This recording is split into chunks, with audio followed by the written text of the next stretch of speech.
Good morning. My name is Matthew Meechin, and my colleague on this project is Patrick Kepler. Our project is on parameter emulation in a disease transmission model.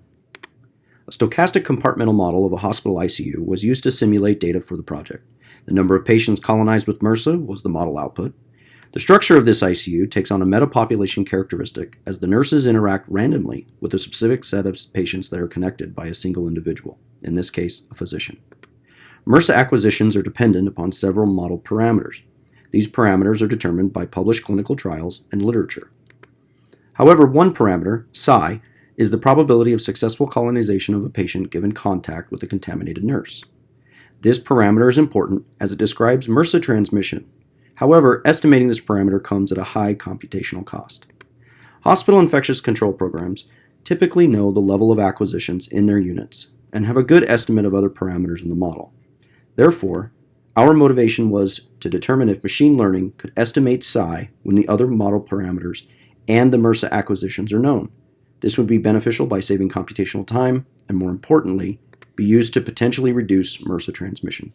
Patrick will now describe our methods for the project. The data used for this project was simulated from the previously described model. The dataset contained 100,000 different combinations of parameters chosen at random, which produced the outcome measure of the number of MRSA acquisitions. Our process of cleaning data primarily included the removal of data that was considered unrealistic to the real-world setting or extreme values of acquisitions. We were able to use exploratory data analysis to help us determine the right amount of data to filter out.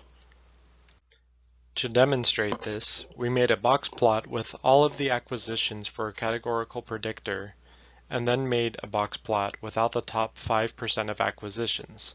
The second plot is much more useful at showing the trend and contains the more realistic observations. Since we identified that we were solving a regression problem, we started with a linear model only concerning the set of features given in the data.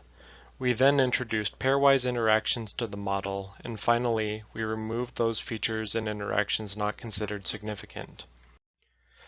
To validate our choice of features, we used another approach called lasso. The lasso method also supported our choice of features.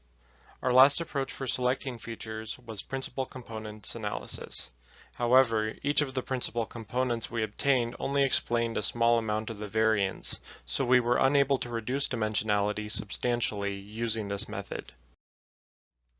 The data on which we built the model is one of two sets of simulated data.